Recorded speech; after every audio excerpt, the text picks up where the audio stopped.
Assalamualaikum. Waalaikumsalam. Silakan duduk. Terima kasih, Mbak. Dengan Mbak siapa ya ini?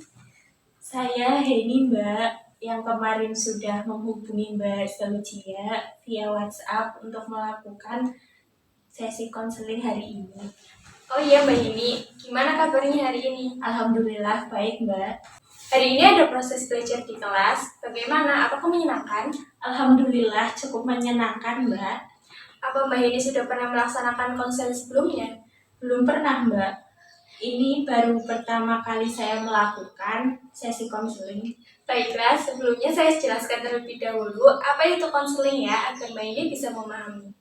Nah, konseling itu sendiri adalah bantuan profesional yang diberikan oleh seorang konselor kepada konseli, agar konseli mampu memecahkan suatu masalah yang sedang dihadapi.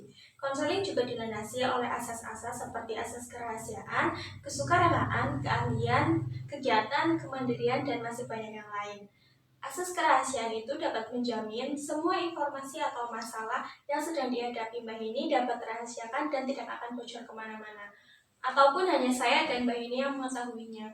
Asas kesukarelaan sendiri seperti Mbak Yeni yang datang menemui saya sendiri atas kemauan Mbak Yeni tanpa ada paksaan dari orang lain. Dan yang terakhir adalah asas keterbukaan, yang artinya Mbak Yeni dapat menceritakan semua masalah yang secara terbuka kepada saya. Bagaimana, bisa dipahami? Ya, bisa, Mbak. Baik Mbak Yeni, jadi pertemuan kita kali ini dibatasi oleh waktu, jadi kita akan melakukan pertemuan selama kurang lebih 30-45 menit. Jadi sebaiknya kita bisa manfaatkan waktu yang ada dengan sebaik mungkin. Namun jika masalah Mbak ini belum terselesaikan pada sesi konseling hari ini, maka bisa kita lanjutkan pada sesi berikutnya. Begitu ya, Mbak. Baik, dapat saya pahami. Oke, kita sudah sepakati waktu sesi konseling. Jadi apa yang ingin Mbak ini ceritakan kepada saya? Saya akhir-akhir ini merasa sedih, Mbak, karena sering dimarahi oleh dosen ketika berada di kelas. Memangnya kenapa? Kok sering dimarahi oleh dosen? Mungkin karena saya kurang fokus di dalam kelas dan terkadang juga saya terlambat, bahkan tidak mengerjakan tugas. Coba Mbak Yeni ceritakan hal apa yang membuat Mbak Yeni tidak bisa fokus dan tidak mengerjakan tugas. Iya, Mbak, saya sudah terlalu lelah. Jadi kalau sudah merasa lelah, saya memilih tidur daripada mengerjakan tugas. Saya juga sudah bosan dengan kegiatan kuliah saya yang cuma itu-itu saja. Oh, jadi karena Mbak bosan dengan kegiatan perkuliahan yang itu-itu saja. Iya, Mbak, saya juga takut kalau saya memaksakan keadaan fisik, saya nantinya malah jatuh sakit. Walaupun kamu tidur lebih cepat, kamu tidak memilih bangun lebih pagi agar kamu cepat menyelesaikan tugas-tugas kamu. Ya, Mbak, saya tahu apa yang saya lakukan memang salah, tapi saya merasa nyaman berada pada posisi itu. Saya juga tahu, Mbak, saya harus rajin belajar dan mengerjakan tugas karena akan ada ujian. Mbak Yeni sadar kalau apa yang dilakukan Mbak Yeni adalah hal yang tidak baik. Apalagi Mbak Yeni akan melaksanakan ujian akhir, tetapi Mbak Yeni merasa nyaman ketika Mbak Yeni tidur di awal dan memilih untuk tidak mengerjakan tugas. Mbak, saya bingung harus bagaimana dan saya juga takut kalau saya sampai gagal di ujian akhir nanti.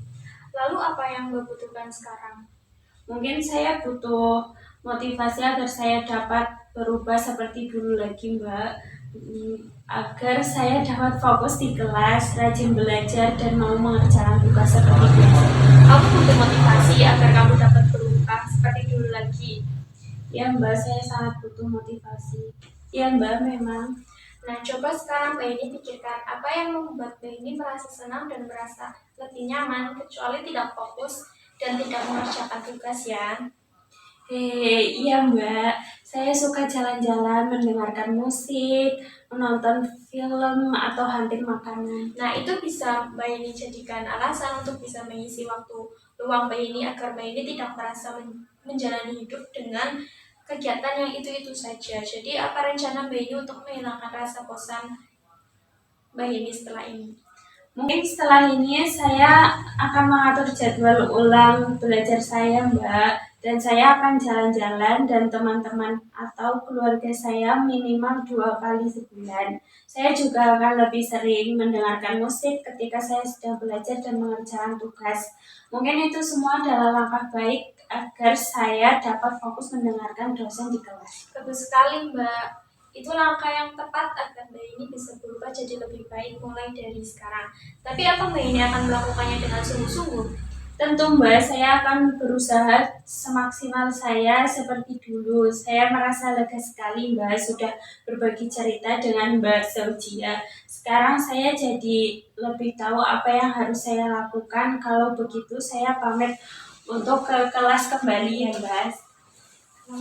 Assalamualaikum. Waalaikumsalam. Hati-hati ya, Mbak.